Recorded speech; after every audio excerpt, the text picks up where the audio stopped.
Oh, I'm sure that I could be a movie star if I could get out of this place. Oh, sorry guys. Having a Billy Joel kind of moment and decided I want to sing a little bit. So I apologize for all those that heard it. Oh wow. I do not have a singing voice. I apologize. I do like to sing. It's Terry. I mean, everybody likes to sing. Let's be honest. We all like to karaoke sing, but I no. Just woo. I just heard myself. Just you ever sing and hear yourself and just go woo. Yeah, there is no America Got Talent in my future for me. I'll tell you that much.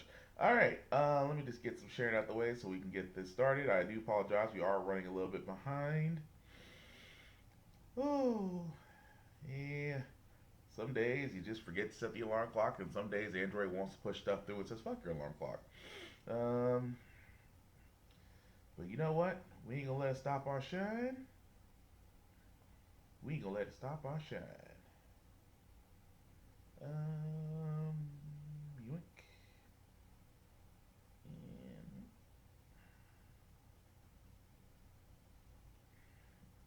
all right, guys, just bear with me just one moment. Just getting some sharing out the way before we start. And then once we start, we'll be able to go into it.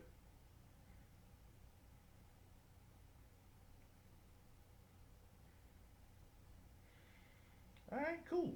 We're good. So, today's date, July 25th, 2020. Woo! Is it me or does 2020 already feel like it should be over? I'm just saying. But anyway, this is how the Frack We Got Here. I'm your host, most Will Buchanan. On how the Frack We Got Here. We do take the events of the week and try to make sense out of it all. Before I do get started, we are going to be showing things. Like I said, we are toning down the language a little bit so that way kids can enjoy this as well. And also at the same time, unfortunately, with things that are going to be shown, they might be highly graphic, so viewer discretion is definitely still advised on that. Aside from that, welcome. Where do we go from here, guys? Because, like I said, 2020, does it not feel like 2020 honestly should just be over and done with by now? I mean, seriously, it's almost to the point to where you just don't want to deal with it anymore. I know I don't because 2020 has not been a very kind year for all of us. So, but unfortunately, if you're in Portland, Portland right now is many other places right now that are dealing with violent protests. Except the fact of the matter is, who knew we'd finally have the Gestapo in the U.S.? Seen in his city overnight to urban warfare. Mayor Ted Wheeler was among those who was tear gassed, there he is there, during a protest against racial injustice and inequality. Clashes between protesters and federal agents the president has deployed there have repeatedly become violent. And earlier in the evening, the mayor spoke to demonstrators about the presence of those federal officers sent to the city by the Trump administration. Let's go to our security correspondent, Josh Campbell. And Josh, you've been on the ground now for days and nights, I should say, reporting on this. You were also tear gassed, so you know the pain that it inflicts. Can you tell us what is playing out on the streets now for, more than 55 straight nights? Yeah, good morning, Jim and Poppy. Another night of protests here in the city of Portland, Oregon. I apologize for my voice. We've been tear gassed, I think, more times than I can count overnight. We saw protesters coming out, most of them overwhelmingly peaceful. But as the sun went down, we did see some acts of destruction. There was a small group of rioters among this crowd that were setting fires outside the building, that were launching fireworks at the building, that causing federal agents to come out to launch tear gas. The mayor, as you mentioned, was there. He was part of those who were tear gassed as well. And I actually caught up with him and I asked him about this whole idea that it's federal officials to blame. He's been saying that constantly, that he wants to see these federal officers out of his city. I asked him, does the Portland police have any responsibility here? Listen here to what he said about federal officials. This is clearly a waste of federal resources, and it's getting increasingly dangerous. We did not ask the feds to be here. We don't want them here. They're not helping the situation. They're not appropriately trained, and we're demanding that they leave. And their presence here is creating more problems rather than less problems. The tactics they've been using are abhorrent.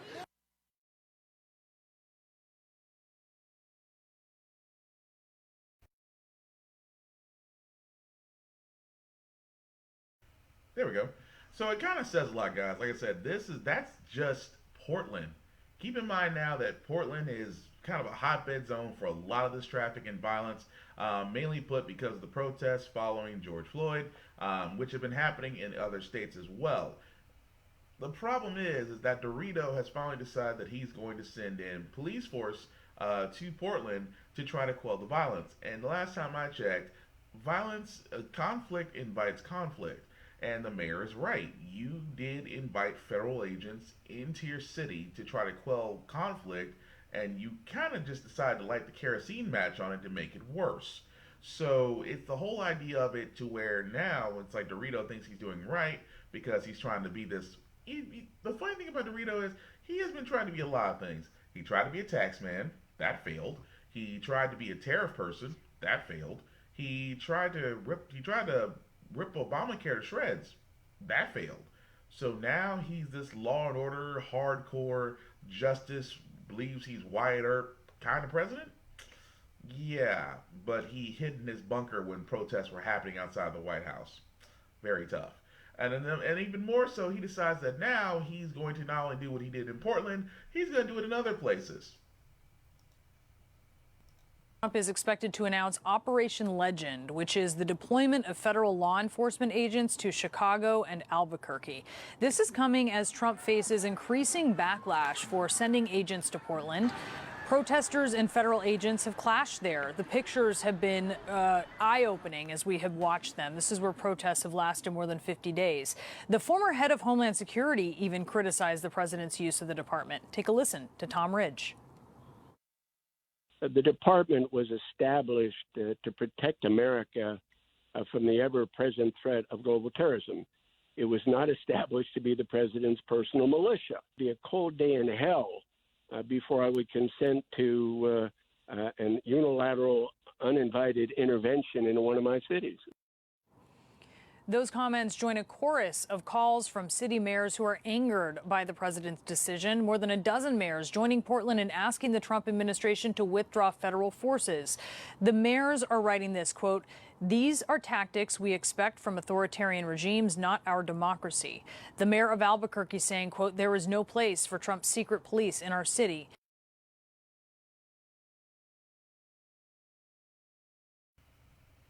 And she's right. She's absolutely right. And that's why a lot of people, when joking about this, sat there and said, this is the new secret police. This is the new Gestapo. Who knew that at this point that a president was willing to use federal forces to basically enforce martial law in cities? Who knew that they would go this far to actually do that? Well, he would go this far to actually do that. Because this is not healthy. This isn't safe. This isn't anything sort of the good idea mentality. Like I said, he wants to send federal agents to Chicago. Keep in mind, he has been talking about sending federal agents to Chicago for a long ass time. And let me tell you something about Chicago. It is a beautiful place, but them people around there, they're a little, you don't fuck with them, honestly. And you're sending federal agents to Chicago? That's gonna be 10 times as worse as Portland. I'm just saying. It is going to be 10 times as worse. Hey, Chelsea, and this is going to be 10 times as worse as what's going on currently in Portland. And now you want to do this to Chicago? Yeah, okay. That's a good way. This is a good way. This is why I sit there and say, a long time ago that people talked about, well, they're just going to start a race war and all this stuff. You ever know if the ones we're actually talking about are the ones actually making the decisions for this to happen? Because again, Dorito feels like he needs to enforce justice, and keep in mind, this is someone that has been said and proven and seen to be shown many times he is unfit to be a president. And you can tell that because he'll pick and choose his battles. Even more so now that the idea of federal forces in American cities, I can only think of another time that's actually happened that it didn't end well for everybody, and it was Nazi Germany. I'm just saying, the Gestapo is real. We now have our second wave of it. But moving right along, guys, simply has been done. Oh, hey, Vaughn, Chicago has always been a corrupt gangster city. He wants to be a dictator so badly. He does. I have said this many a times on this podcast. Dorito romanticizes the idea of being a dictator. He romanticizes the idea of having absolute power, no questions asked, and being able to just wish everything away. He romanticizes the idea of being a dictator so bad is that now you're seeing it before our eyes. And you know what? Then what makes it worse? The people around him are enabling it. Because think about it, and this is why I stand and say voting in November is so vital, and the reason why Dorito needs the presidency. He needs that office. He needs that office right now to get him out of the mess he's in. Because keep in mind, he just pardoned Roger Stone. Roger Stone, who was admit to lying to federal agents, who was admit to lying to falsifying and messing up a probe into Russian mailing interference. He was literally convicted and honestly was supposed to serve 9 years and yet to serve a day in jail because Dorito pardoned him. Keep in mind, Michael Cohen, Michael Floyd, and Paul Manafort. I'm still surprised he hasn't gotten to them yet. They're all aside from the yeah. I'm surprised he hasn't pardoned them, but I guarantee it's coming as long as he's allowed to do it.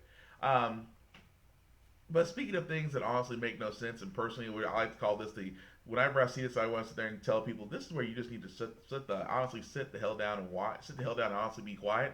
Like I said, I'm trying to clean up my language because I'm trying to make this more kid friendly.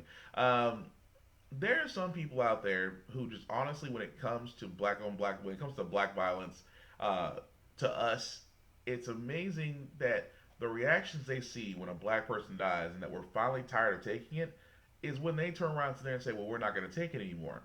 And William Barr, I call him the president's personal attorney, who's unfortunately still the attorney general, had some thoughts on the fact of the reaction to George Floyd's death. To the death of George Floyd at the hands of Minneapolis police, and I quote here, extreme, claiming it led to the demonization of police officers and blaming it for a spike in violent crime in U.S. cities. Let's talk about this now. Ben Crump is here. He's an attorney for the Floyd family, and Philonise Floyd is here as well. He is George Floyd's brother. When I heard what the Attorney General said about the impact of your brother and the impact of your brother's death, I just wanted to ask you about it. But first, let me play for our audience so that they can hear the comments, and I'll let you respond, Philonise.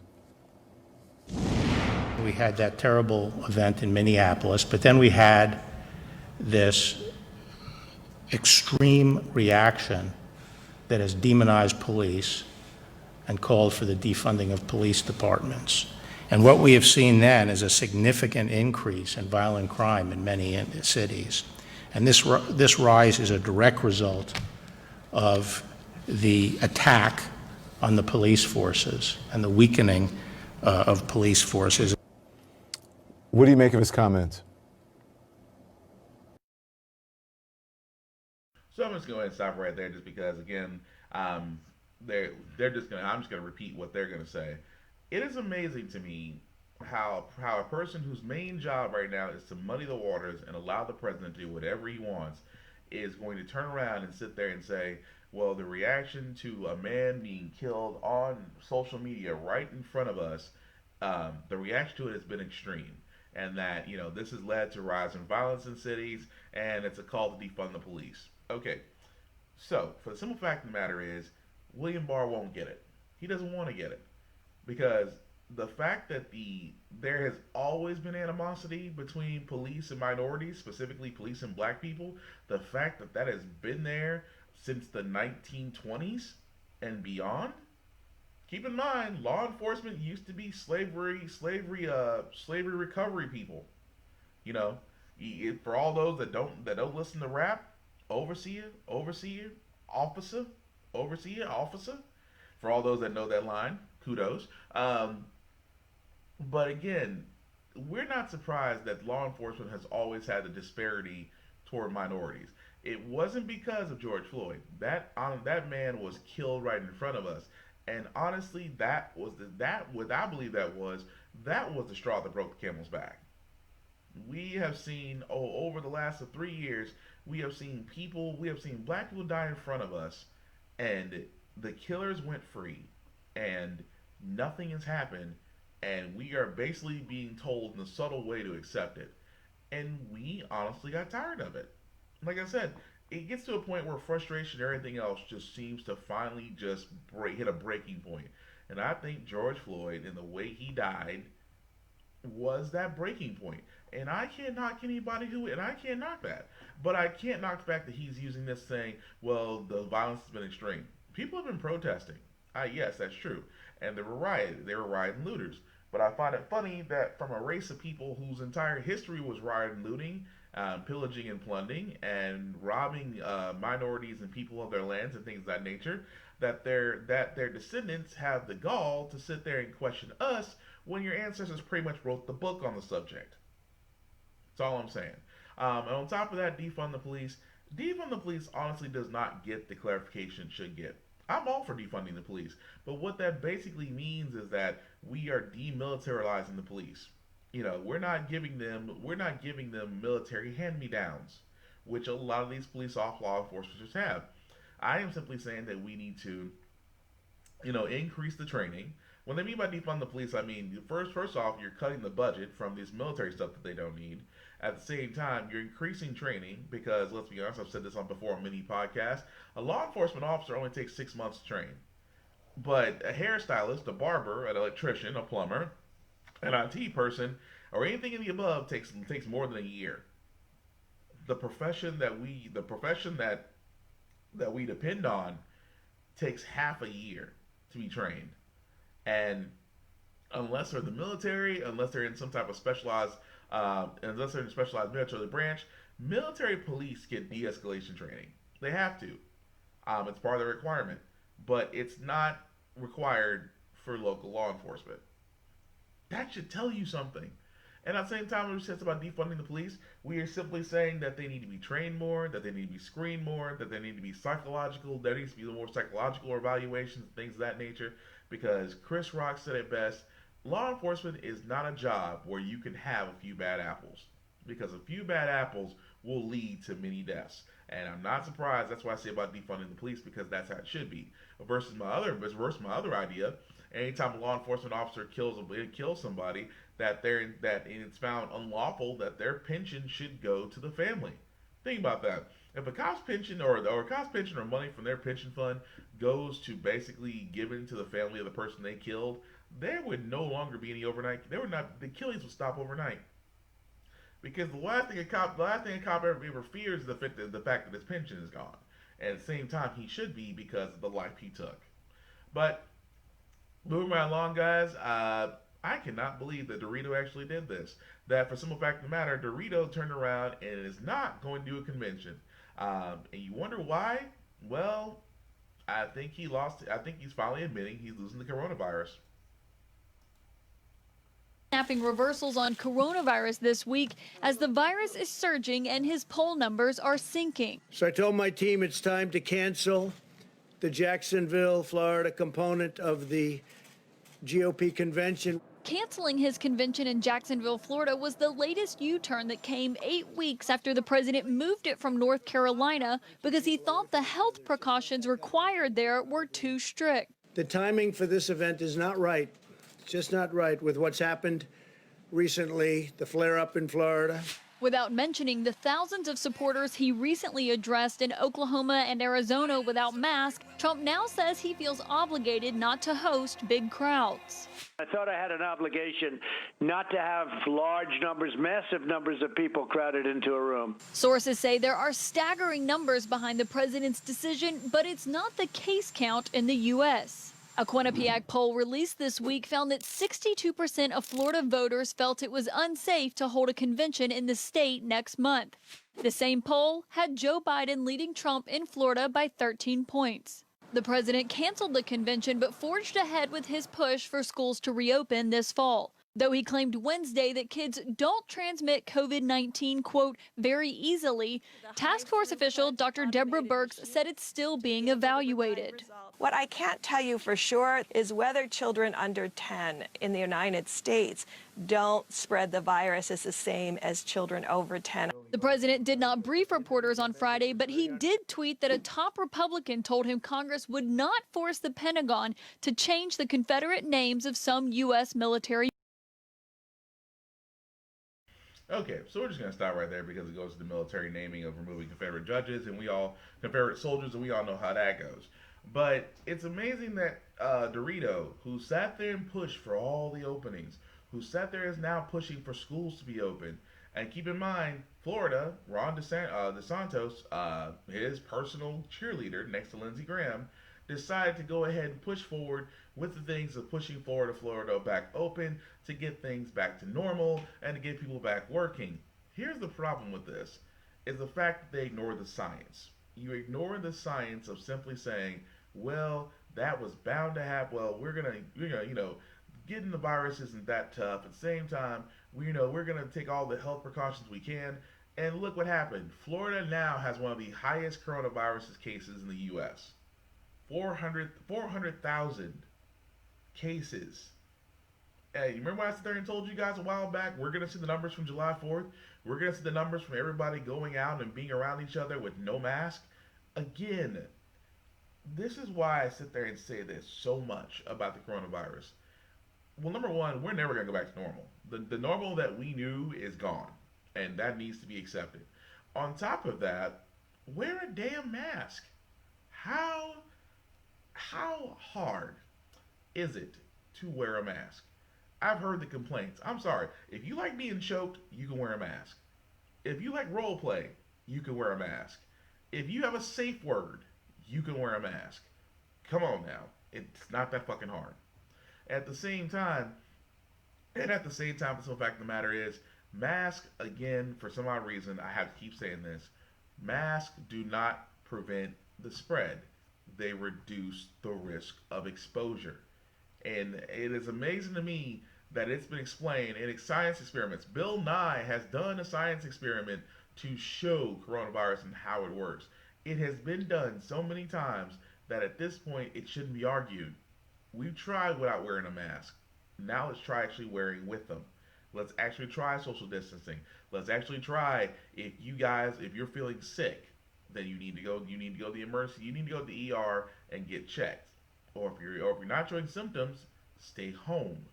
It's not that freaking hard, because it's amazing you can still carry the coronavirus and not show any symptoms, be asymptomatic, which is no symptoms, and still be a carrier.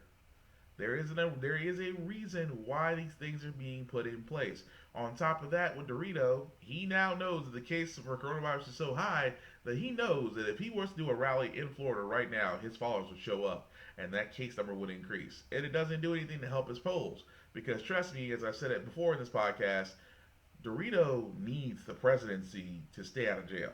He needs it. No ifs, ands, or buts about it. And on top of that, with the whole thing with school, again, I implore parents, if remote or distance learning is available, please take it. I just, putting your child in school right now is by far the most dangerous thing you can do as a parent. I'm sorry, I know I'm not a parent. I'm an uncle, and I love being an uncle. Maybe one day I'll be a parent. But at the same time, if someone asked me, would you let your children go to school right now? Hell no, I will homeschool them first. And it's only because I know, being in public schools, them schools are not as clean as they say they are. And at the same time, the transmission vectors are way too high. Anybody that's been around children know children are human petri dishes. Love kids, love them to death, but there is a reason why the anatomy of children and immune systems are highly studied. It's the reason why you see variations of certain flus and viruses and things of that nature out there, because of the simple fact of the matter is they can be easily passed from child to child. Now, if viruses and flus and stomach bugs can be passed from one child to another, why do they not think coronavirus will not act the same way?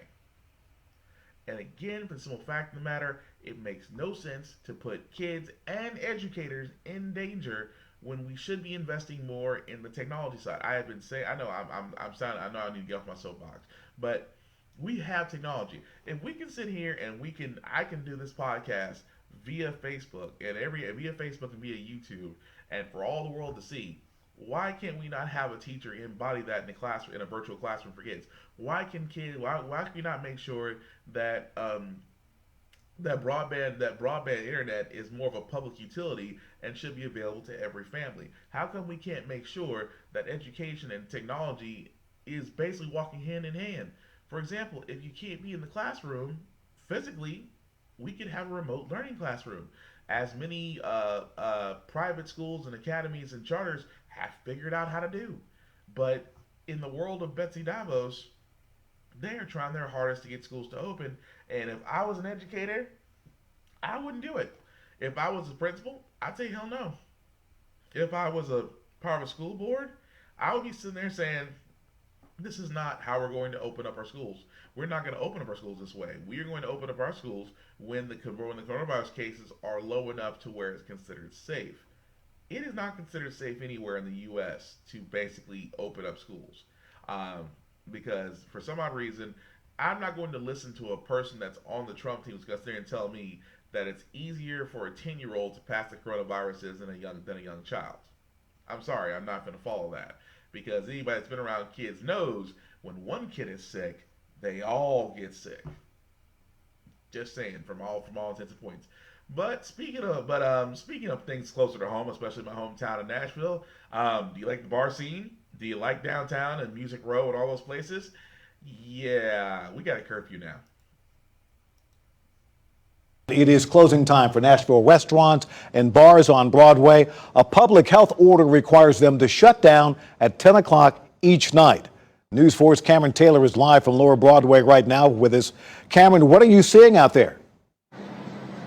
Yeah, Tom, we're off to a rocky start on this Friday night. We're still seeing some crowded sidewalks further down the street here. People are still eating inside restaurants. And keep in mind, customers are all supposed to be gone at this point. So it's clear that this is going to take some time to get used to. The sights and sounds of Lower Broadway are getting an earlier cutoff time, 10 o'clock. For tourists like Chelsea Gibson, she just learned about it. Not being from here, that wasn't announced very early, so it's like it was kind of a shock for all of us. Metro's public health director amending this order. It applies for all Nashville restaurants serving alcohol. They're required to have all customers gone and be closed to the public at 10 p.m. I mean, I definitely understand why it's happening, but I think people need to take their own responsibility and be respectful for those that are around you. The order comes after this video captured on Lower Broadway from last weekend. It shows crowds of people with practically no one wearing a mask. The Broadway and Downtown Entertainment Coalition issuing this statement about the amended order. It says in part, quote, "If we could get one message across this weekend, especially with all establishments emptying at the same time at 10 p.m., it would be to keep your mask on when leaving and on the street and socially distance everywhere along Broadway for the good of Nashville." Know that if you don't follow the rules, they're going to keep putting these in place, and it's going to affect us for a longer period.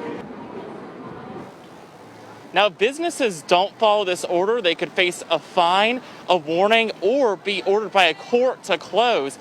Now, keep in mind, after 10 o'clock, the order says that restaurants can still do takeout, curbside service, and delivery. Tom? Yeah, this is why I sit there and say, you ever wonder why you just want to look at somebody and say, you know what, follow this rule, it'll keep you alive, and they'll sit there and say, screw you, America. Sometimes I want to, and don't get me wrong, I love my city, I truly do, but sometimes I just want to sit there and go, in the midst of a coronavirus, you're going to go downtown where there's literally no social distance whatsoever, and you're going to be around people, drinking and eating, and at the same time, you're going to get highly mad. You're going to get highly mad because now there's a 10 o'clock curfew downtown. I am surprised we don't have higher coronavirus. I'm surprised we don't have higher corona cases in Tennessee. I'm really surprised we don't, unless those numbers are coming. Because let's be honest, half those numbers don't go to the CDC now. Now they go to the White House because controlling information, just one of Trump's many ideas. But it's just the whole idea. Like I said, it makes no sense to me because I know Nashville's a tourist spot, especially for bridal parties. You can hear them a mile away.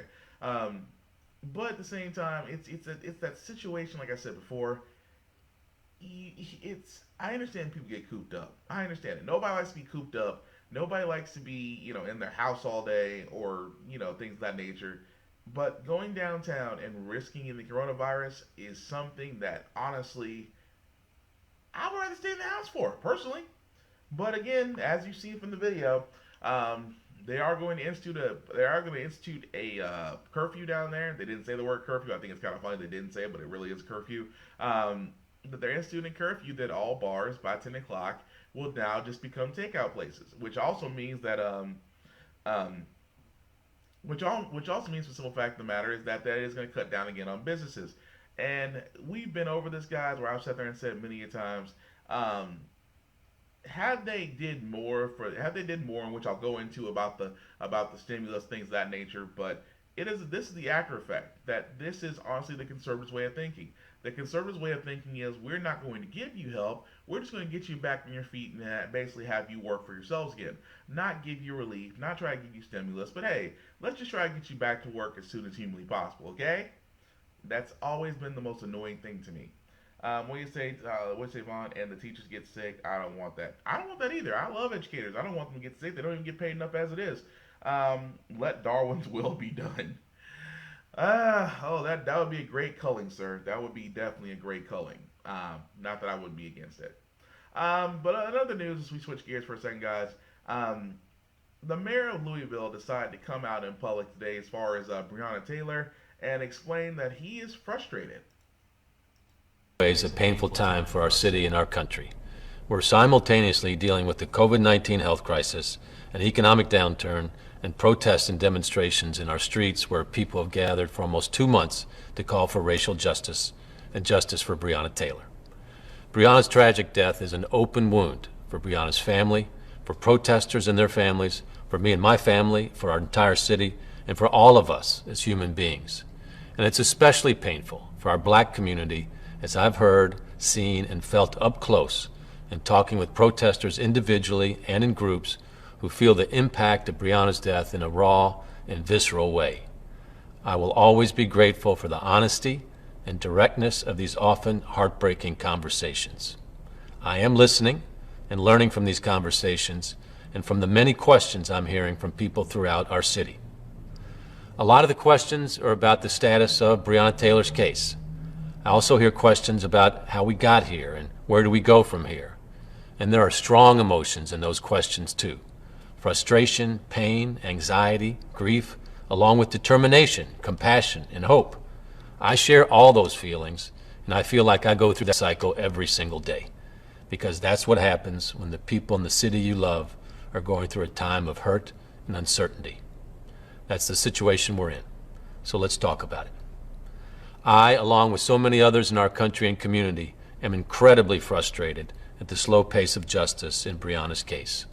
On May 20, LMPD turned over its Public Integrity Unit file from its investigation to Attorney General Daniel Cameron's office, and has since complied with all of his requests for additional information and material. People need to know what happened in this tragedy, and we need to know soon.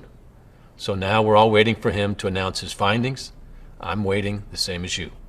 I have no control or influence over that process or the additional independent investigations being conducted by the Department of Justice and FBI, and I'm as frustrated as you are by how long it's all taking. Yes, the process needs to be thorough, but like you, I want a resolution. Breonna Taylor's family and our community deserve that. But while we are waiting for these investigative outcomes, I'm not waiting to pursue the cause of racial justice in Louisville, and particularly the need for public safety reform. People are demanding action, and we are acting, like signing Breonna's law, which bans no-knock warrants and mandates the use of body cameras per police officers serving search warrants, installing new leadership at LMPD and conducting a national search for a permanent chief with major public involvement, hiring an independent outside firm to conduct a top-to-bottom review of LMPD to help us understand strengths as well as weaknesses and implement changes necessary to improve public safety, working to create an independent civilian police review board with subpoena power to bring greater accountability and transparency, and strengthening the rules governing an officer's duty to intervene. These are substantial changes. but we know they are not enough, not nearly enough to soothe or heal the anger people feel about what happened to Breonna Taylor. Because tragedies involving black Americans dying at the hands of law enforcement have been happening for centuries, and to begin to really address structural and systemic racism, you have to reform the structures and the systems. Or you could just go ahead and get rid of all the cops that feel differently. Just to start. I understand what Louisville mayor was trying to do, but at the same time, again, it's in the hands of the Attorney General of Kentucky. And for all those that never heard, if you haven't heard about Breonna Taylor or you are just sitting under a rock, let me be honest with you. Cops invaded a person's house. Cops had a no-knock warrant and broke in the door of a house they suspected to be of suspected drug dealing. Unfortunately, it was Breonna Taylor and her fiance at the time, which at the time when they entered in, the fiance thought there were people breaking in, was armed, was a legal gun owner, fired a shot, and of course they returned fire. Breonna Taylor was hit multiple times, and at the same time, there is some alleged information that she still could have been alive and possibly could have been saved. Hence, the family doing a wrongful death suit. At the same time, Breonna Taylor died in her own home in her bed. While the officers, one of them fired, all three of them are still under indictment. I have yet to understand why it's so hard to go ahead and charge these individuals. Again, they didn't check the warrant. They went to a house. They went to the warrant of a suspected drug dealer, but then no one checked the warrant. They did not announce themselves as police, even though two of them have went on record saying they announced themselves as police, when honestly that wasn't the case because they had a no-knock warrant. No-knock warrants do not mean that police have to announce themselves. They can just literally break in the home. I don't understand why it's so hard to go ahead and put these people on trial. To me, it sounds like second-degree murder. I mean, anybody else like here's the thing that kills me about this is the fact of the matter is like, yes, you were doing all this other stuff, and yes, Vaughn, you were exactly right. It is lip service. It is lip service for the simple fact. It is lip service for the simple fact of the matter that you're saying, okay, well, we remove the leadership at law enforcement. Okay, so you got rid of the chief of police resigned, or pretty much you just gave him a pension. Okay, fine. We're now gonna start introducing body cams. I'm sorry. Here's my thing about body cams. Unless the body cams themselves, any time an officer messes with their body cam, immediately they should be charged. I'm just saying, officers have the ability to turn on and turn off their body cams. That's something they don't need to have. Their body cam should not be able to be adjusted, should not be able to be turned on or off. If the officer's on duty, the cam is rolling. That's how it should be. And if anything happens to that camera, then at this point, the officer is going to be assumed at fault in anything they're involved with. I think that's how it should go for body cams. If it went that way, you would never have a body cam issue again, because if you sit there and told an officer, you would lose your job and your pension if that body cam is messed with, or if it's finally, or I understand it's faulty. Technology fails. I get that. I work in technology, but the simple fact of the matter is, an officer just has way too much access to their body camera, and honestly, that needs to change. I love the fact that there's a public oversight committee along with subpoena power that the police department has to answer for.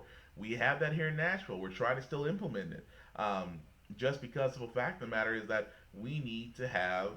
police need to be checked by the public. You basically serve us. You basically work for us, and therefore you do need to answer to us.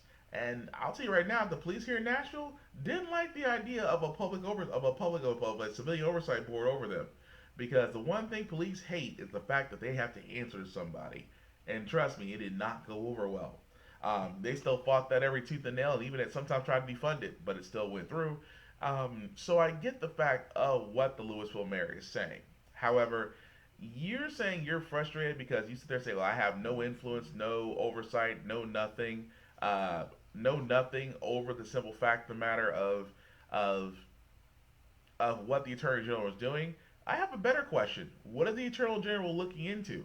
because it sounds like a clear case of second-degree murder to me. I mean, you can call manslaughter, definitely. Second-degree murder at this point, yes. Because again, why is it that they are not? I mean, they're indicted, yes, but there's no charges. What is the Attorney General waiting for? I can only speculate that when they're waiting this long, they're trying to find a way to protect law enforcement. Call me crazy if you want to, but I've seen that song and dance multiple times before. Let's just say I wouldn't be surprised. But move right along, guys. Like I said, I was going to talk about but people asking me, are we going to get a second stimulus check? And right now, the magic 8 ball on that is still maybe. Unfortunately, this week they were supposed to roll out another coronavirus stimulus package. However, negotiations as of now are kind of trivial, only because the White House, basically Dorito and them, decided to float cutting an unemployment benefit boost to as little as $100 and moving on. Now, think about this for a second. I know currently right now for all those, because actually at the end of July, the $600 boost to unemployment will actually end, just because they haven't actually got a deal in place to extend the benefits, which honestly have helped a lot of individuals to get that $600 on top of what they're getting from unemployment for those that can get it, because right now there's still 2.4 million people still waiting for their first check, actually. So it's amazing that now that, of course, at this point, how we have not adopted what Canada has done. Keep in mind, Canadians get $2,000 a month. The only thing they use it for is utilities. Their payments and eviction things are on hold until the coronavirus pandemic is over, and they're getting money from the government. And yet, the last thing we got was back in May for a $1,200 check. So I gotta ask people, how's that $1,200 check working out for you personally? Because honestly, it's a joke, and you want to know how it's a joke? Because you basically see stories like this. Relied on the $600 weekly payment from the CARES Act since her New Orleans tour business shut down due to the pandemic. It's been very, very difficult. If that money goes away, it means I'm homeless. There's no answer. I don't have an option. Across the country, rising anxiety and unemployment claims. More than 1.4 million new jobless claims were filed last week, the first increase since late March, and far higher than the 282,000 claims before the pandemic. And securing benefits in the first place is still a problem for some, like in Tulsa, Oklahoma. It's been terrible. It's slow, it's outdated. And without the $600 a week supplement, unemployed workers would get on average $383 a week. The extra money, however, has made it difficult for Gary Brammer to fully staff his Indiana restaurant. Some of them were making more money to stay home. I didn't have enough staff to work Monday through Saturday. So I had to start closing on Mondays because I just didn't have enough people. This is the dilemma in Washington. There's an argument being made by the president himself that the $600 a week is actually discouraging people from going back to work. What's discouraging people from going back to work is the unsafe conditions in because of COVID. Americans are hardworking, they take care of their families, they don't need an incentive. And so a $600 payment is not going to be a disincentive. When we take these benefits away, we're looking at a deeper and longer recession, which is not what we want. We need help, not just here in New Orleans, but all across the country. The final payments will be sent out this weekend. But even if a deal is struck on Capitol Hill in the coming days, there's likely to be a delay in getting that money to people. Tonight, a rare retreat. Whoops, that was loud. Sorry about that. But yeah, I mean, it's like, here's the thing which kills me. That's always been the argument. Oh, well, if we give them too much money and they make more money if they make more money unemployment than actually working, they're not going to be entitled to work. Okay, so let's think about this for a second, guys. Would you rather work in an area to where you could possibly get COVID-19 and get sick and possibly, be more sicker or even worse death? Or you could turn around and sit there and say, hey, I'm just going to go ahead and take some unemployment and just tread water until things get better. Yeah, you might get a little bit more money to what you were getting previously, but at the same time, you're not dead. And it's amazing that small businesses, again, I have been saying this is the argument. Small businesses have been sitting there saying, well, they're going to make a lot more money not working than actually working, so they're going to stay home. Yes, because they don't want to get sick. But I understand you have a business, you have things you need to run. However, this goes back to that stupid ass paycheck protection program that Munchin, again, which is already out of money by the way, because those loans that they did for small business didn't go to small business. You should be really chirping at the bit of why Kanye, why Disney, why the Catholic Church, why so many others, even Shake Shack got it. They gave it up though. Ruth Chris had it. They gave it up though. All these other small so-called businesses who are large corporations got these paycheck protection loans, and you being a small business were denied. That's where you honestly should be griping. You can't gripe at individuals who are sitting there trying to figure out how to keep the lights on and stuff in their homes, who are trying to avoid being evicted, who are trying to avoid, starving, or, paying for running water, which is still amazing to me that we're still doing that this day and age. But if the unemployment benefit helps individuals, small businesses can't be mad because, again, this goes back to just a cavalcade of things. Number one, your small businesses are mad because they're not getting loans. Well, again, take that up with the Treasury Department. That stupid paycheck protection plan. Number two, you weren't paying your people correctly. You were paying them the federal wage, which is still $7.25. And I have sat there and said this: you want to solve a lot of the economy problems in the U.S., raise the wage. And I'll tell you how. Because this actually comes from the National Economic Institute, and this graph that they're showing here is a prime example of. Keep in mind, this is from the 1940s up until 2020 and beyond it. So, currently, as of right now, if the minimum wage was going along with productivity, that meant that if we follow the graph all the way up to 2020, that the minimum wage for 2020 should actually be $20.94. By 2024, it should be $22.19. Now, think about that for a second. $20.94. $20.94 should be the minimum wage right now. And yet, a lot of people are going to sit there and say, well, that's more than what I'm making. Yes, because you have been stepped on your wages since the 60s. Now, I admit some of us haven't been around that long, mainly me, because I didn't come around till the 80s. But again, this goes to the whole point of why the minimum wage needs to be increased. Because $15 is great, but there needs to be an immediate kick to push it to 20. Because if you did that, because think about this, even if you moved, because again, this is all data from the National Economic Policy, and I love the question they put here was what would benefit if the federal minimum wage was raised to $15 by 2024. Now think, this is $15 by 2024. If they did that, 39.7 million workers would benefit. And majority of them will be in the demographic ages 18 and older would benefit more. Of course, you would have more million full-time workers. It would also go to minorities, parents, single parents, and children. Now, children that can work, by the way.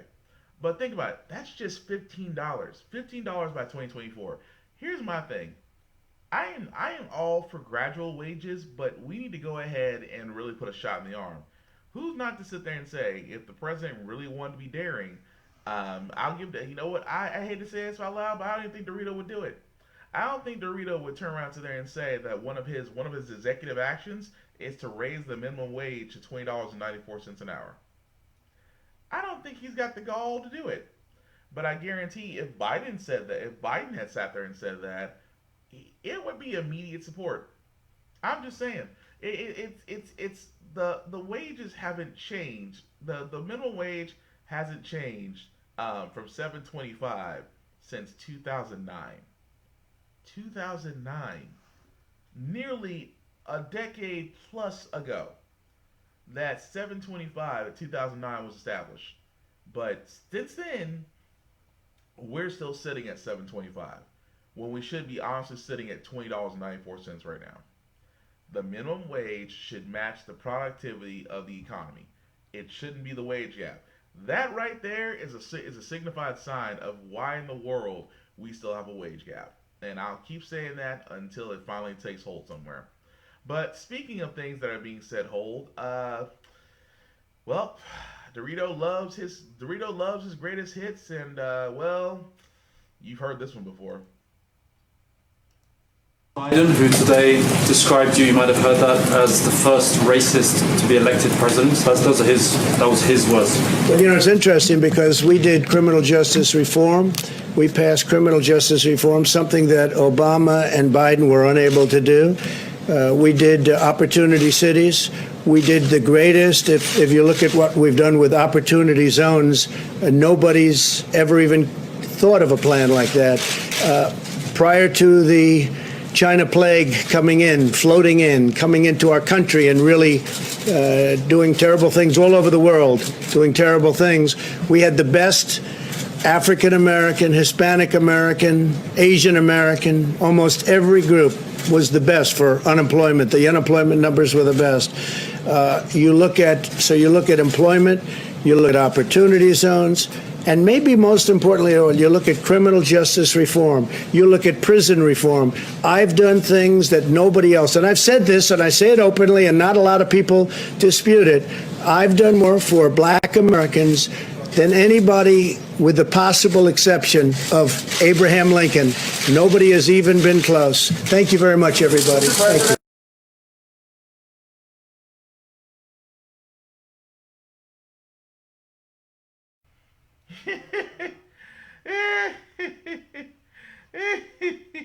I'm sorry. That's still funny to me. That is still funny to me, guys. Just because simple fact of the matter, it's the simple fact of the matter is just that Dorito will sit there and say, "I have done more for Black people than President Lincoln," and it's funny to me that he sit there and points this out. We've had criminal reform. He's talking about the criminal reform bill that literally has done nothing since it's been signed to Congress. He's talking about the two people that Kanye's wife decided to come forward about that he's granted clemency to. And the unemployment rate, again, was riding the coattails of President Obama before you rolled in. But we can tell you what you've done for the Black people. You've cut off benefits. You've called NFL players sons of bitches. You've literally sat there and you've said that some racists are very nice people. So if anybody that you've actually benefited from, you've actually benefited racist, bigots, and xenophobes. I mean, if anybody's gonna benefit from you, it's pretty much that group, and pretty much idiots who believe, and pretty much rich people. Rich people and corporations love Trump. They love him. They're the only ones that do, aside from those who are, let's just say, extreme right people. But again, it's not surprising that he was there and say he's done more for Black people, and really cannot find facts to bring it up. That's the sign of a con man. But also weird things, guys. I never thought I would see this day happen. For all those, this is a heads up on Thanksgiving. I know we're still 4 months out, but hey, you might as well know anyway. So pretty much, Walmart will be closed on Thanksgiving. Yes, you read that right. Walmart will be closed on Thanksgiving because they sat there and said that this has been a trying year and our associates have stepped up, and we hope because of them stepping up, we're going to give you Thanksgiving off. Now, for all those, especially who they're cooking on Thanksgiving, go ahead and pre-plan now to make sure that you have everything, because on Thanksgiving, I'm even certain that if Walmart's not open and it's the only store in your area, you're going to be screwed if you're missing something for the turkey. But again, I just find it interesting that Walmart, of all places, is closing on Thanksgiving. And also at the same time, I wonder about Black Friday, because let's be honest, they say they're closed Thanksgiving, but come on, they're not gonna skip on Black Friday. And even though a lot of people are gonna be doing their shopping online or away from places because of coronavirus, you're still going to have those group of people that's going to sit there and, down the turkey and then immediately go to the parking lot and wait until midnight just to get some sales. Which I never understood Black Friday, because honestly, if you just wait till Christmas, you pretty much get the same goddamn deal anyway. Anyway, moving right along, guys. There is another story that Dorito has done, is that he signed an executive order to lower drug prices. How can I be honest about this? Because he sat there and said the middlemen are making a fortune. Now, keep in mind, drug prices have always been high because Big Pharma basically writes the laws. Obamacare was actually put in place to actually help with that, but the powers that be, i.e. Big Pharma, lobbied Congress to rewrite some of the rules in Obamacare and begin to strip a lot of it away. And of course, they control the drug market. You understand that the U.S. is still itself is a closed market. The U.S. drug market is still closed off to closed borders. We still can't trade. We still don't allow Canadian drugs or Mexican or overseas or anything of that nature. It's all U.S. So yes, when you have certain groups like Cigna, Aetna, United Healthcare, Humana, and all those other places, and HCA that can control the drug prices, they're still going to be high because, again, the problem with healthcare is a for-profit business. And for-profit businesses hate single-payer systems because there's no profit in it. And that's the reason why they're working so hard to make sure this doesn't happen. So forgive me on this, but forgive me on this.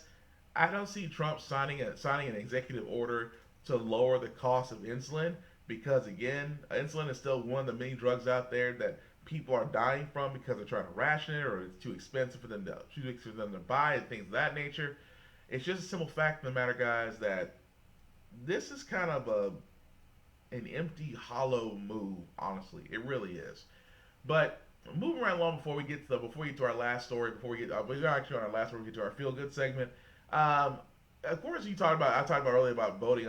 Talked about a few podcasts back about voting through the mail, and saying that that's an alternative to actually being in the a polling place, or if there's a polling place that's been closed around you, and things of that nature. And how I kept saying we need to invest more in technology. Like, aside from mail-in voting, why can't we have an app that allows us to vote? Why are we not getting away from the Electoral College and things of that nature? Well, CBS this morning decided to do a experiment about voting by mail with the current system, and here's what they got.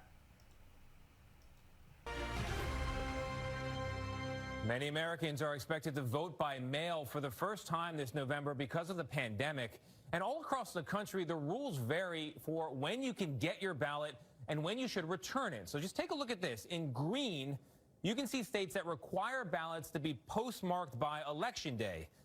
The yellow states require that they be received by Election Day. Key distinction. For details, everybody should check with their state election office. I can't stress that enough. Very important.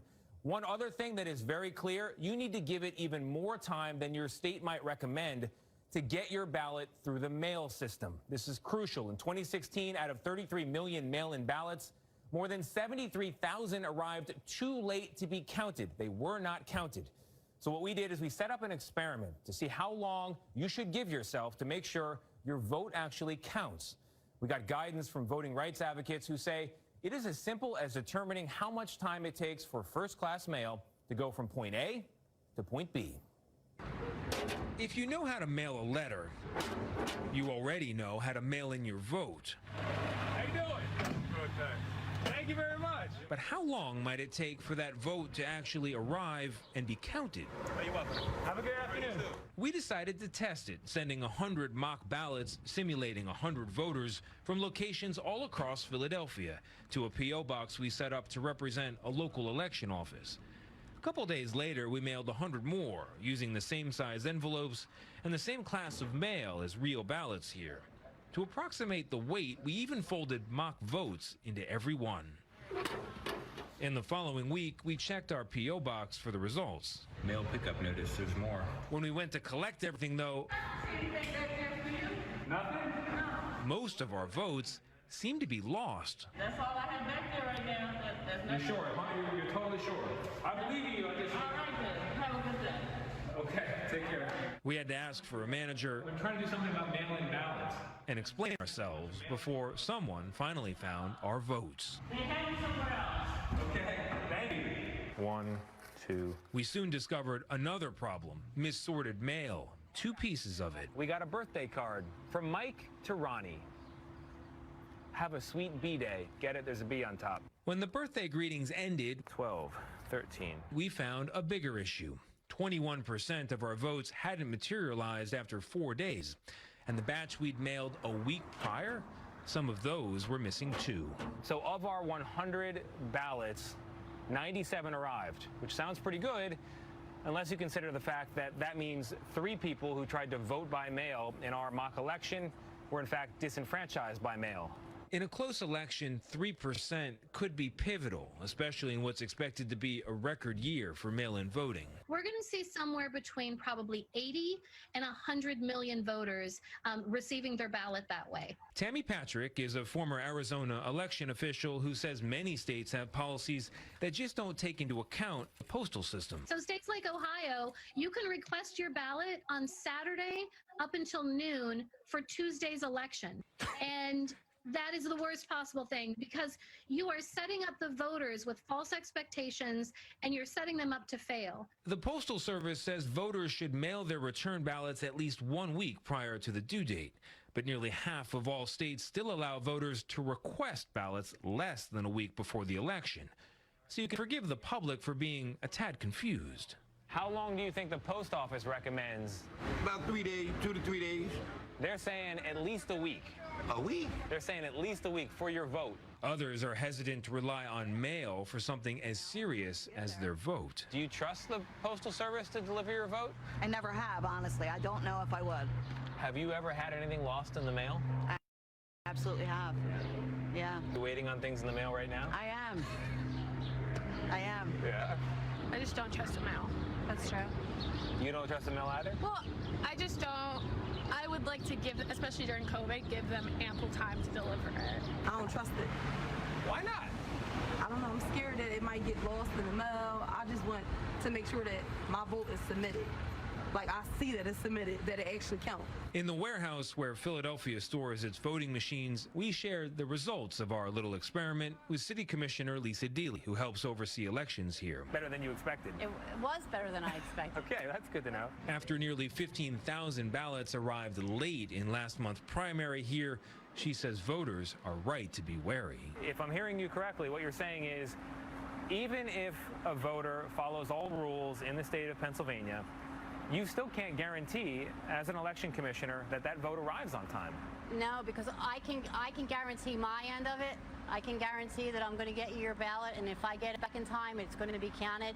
But I have no way of guaranteeing what happens in the Postal Service. Think about that for a minute. So we should point out that official election mail, unlike our mock ballots here, has a logo that we couldn't include. That logo is supposed to expedite things. But our results are broadly in line with the post office's own audits. The Postmaster General declined our request for an interview, but in an email, the Postal Service told us it's, quote, committed to delivering election mail in a timely manner. And it says it can handle the expected surge and that it is working with election officials to help with that effort and to educate the public.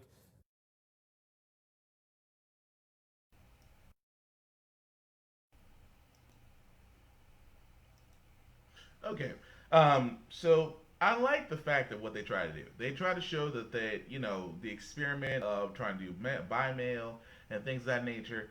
But what you exposed was the already current problems of the United States Postal Service.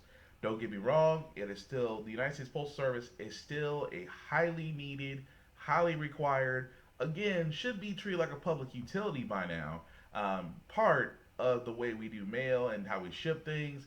And it should never be privatized. It should still remain public. That being said, this is all we're seeing right now is the other side of the funding. Keep in mind, the U.S. Postal Service has been cut in funding, has been forced by Republicans to pay out pensions 20 or 30 years ahead of their time. So, again, with that lack of staff, and then you have still multiple volumes of mail that has to be processed on a nearly daily basis, aside from Sunday.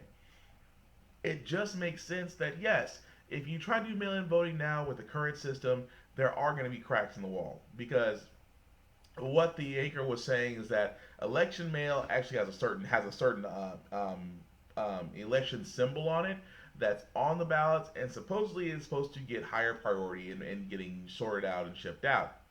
Here's the problem. The current system will not be able to make up for that. Now, if anything suggestion-wise in the post office, Congress, if you're paying attention, is that they need funding. If the U.S. Postal Service got the same type of funding that the Pentagon gets, then the U.S. Postal Service would not have any issues whatsoever. Even more so that they can even work on the fact of having a separate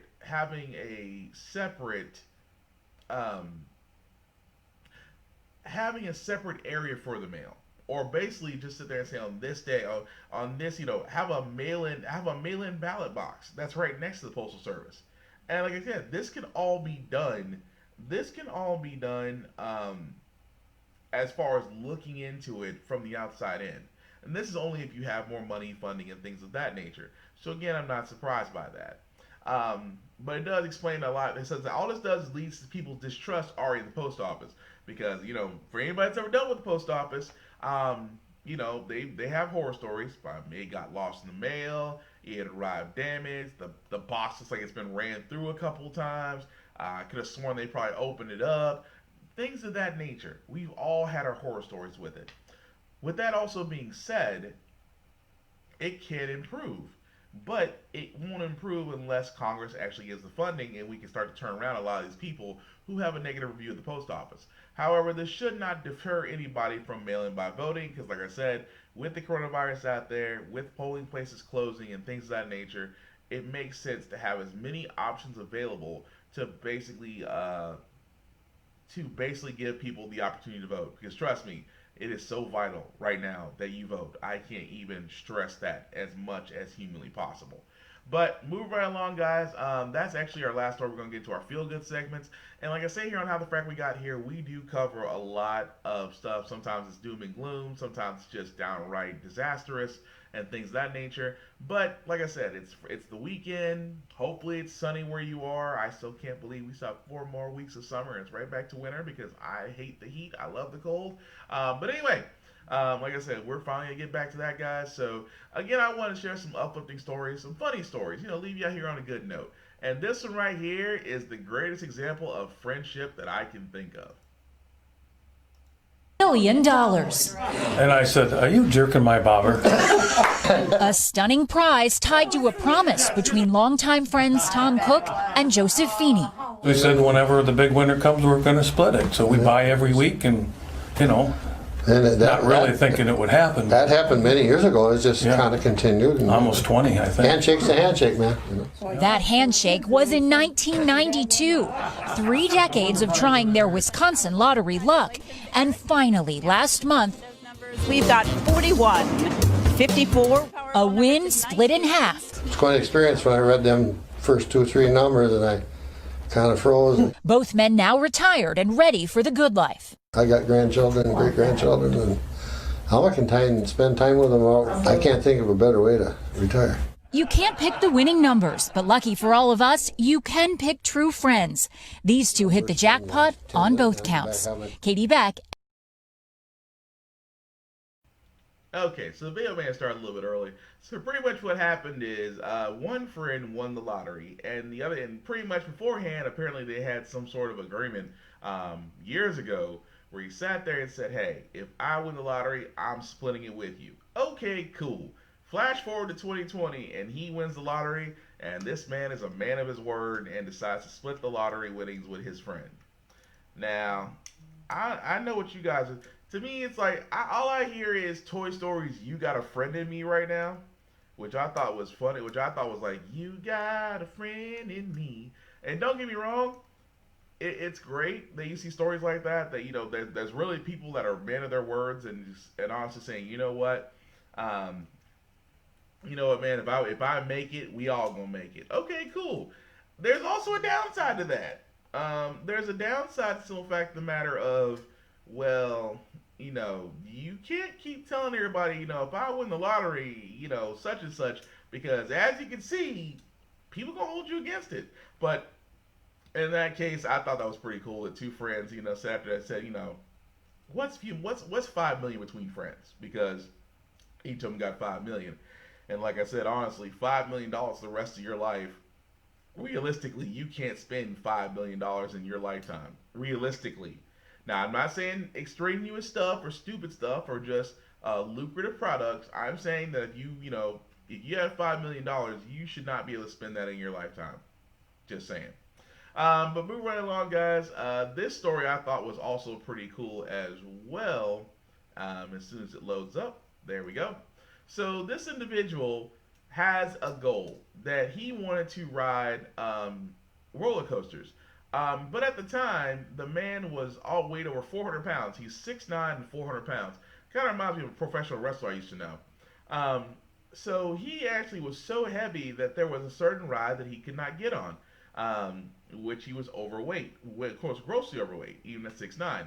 So he decided that at that point in time, he decided that he's going to lose weight. And so he fasted, he worked out in his gym, and over the course of 321 days, this man lost over 190 pounds. However, because of coronavirus, the roller coaster he was going to go too on got pushed back, which actually only fueled his fire, because by the time he was all said and done, the man got to ride the roller coaster. That's actually him there, slimmed down now, and he is 191 pounds in a year. And that's him now. Now, considering that's him as he is now, riding the roller coaster, right? That's him before he started. Think about that for a second. This man lost 200 plus pounds in a single year. He went from that to this. So if anything, folks, that is freaking possible. And trust me, as a guy myself who's trying to slim down, but still trying to get more fit, trust me, that is motivation for a brother. If a dude who's over 400 pounds can get down to 190 in a single year, then that tells me off the bat that it's possible. And I say this man had a goal. You want to know what my goal is, folks? I'm gonna be honest with you. You want to know what my goal is? And I'm gonna share. I'm gonna do some share time with you. This is confession corner. I'm gonna start doing something called confession corner. We have a friend. I have a friend. Me and Vaughn, who's currently watching this, we have a friend, Thomas, aka called the Mountain Puncher. I usually call him Tank Top because he is always in a tank top. This man, I'll be honest with you. Every weekend, this man's in a tank top. I have yet to see this man in a full-grown shirt. But if you've seen Thomas on Facebook, the man works out constantly, and he is fit to wear a tank top. And I'm gonna be honest, confession corner, I am slightly jealous of that fool, that he can wear a tank top because he fits it. So if I wore a tank top right now, I would look like the cook that just got off a Waffle House, who's ready to go home. And really, I'm talking about, don't get me wrong, I'm a big dude. I am. I'm a big dude. I'm working on it. I'm okay in that matter. But my little confession as far as working out is that I want to wear a tank top with a slim stomach so my girl can sit there and go, ooh. Ladies, y'all know what oof is. Y'all know when y'all see y'all man and he got a fresh cut, or if he's, looking good, you get that oof.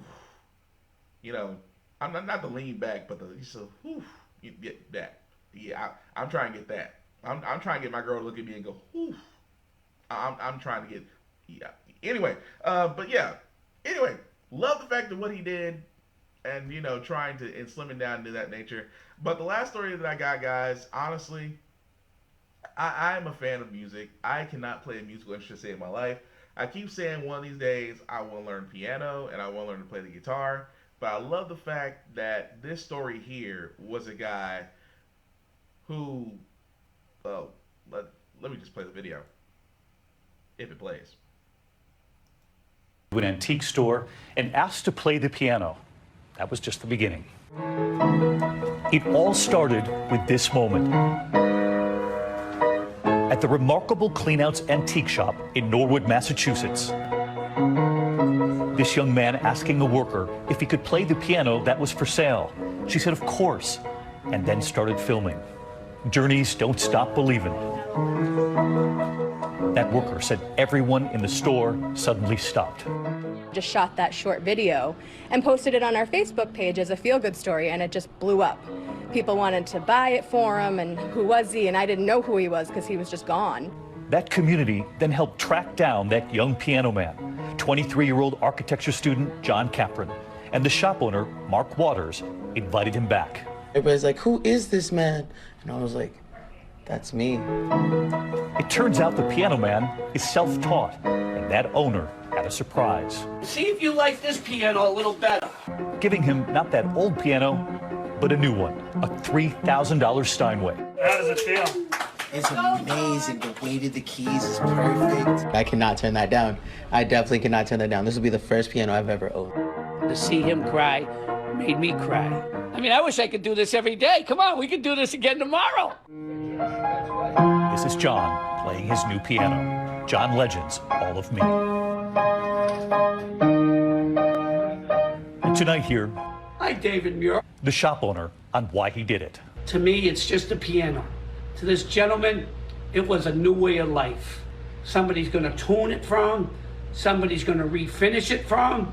And that young piano man, John, grateful. Hi, David. It was very shocking. It was very surprising. And I'm just so happy that I actually made a difference. And I'm glad that during this time that I can make people smile and I can make people happy. John and his music. As they say, music crosses boundaries. Like I said, one of these days, I am going to learn piano. Like my buddy Vaughn, who's also, like I said, Vaughn, I've heard him play piano. I personally think that man is a virtuoso on the keyboard. But I wish I had Vaughn's talent. Yes, Vaughn, I am giving you praise because you are a piano man, dude. I've seen you tickle the ivory key, so to speak. But anyway, but speaking of my friends, let me go ahead and get some shameless plugging out the way because as we've reached the end of our, where we're at. So let me go ahead and get this out the way, guys. Let me definitely start with Vaughn, Big VZA on all social medias.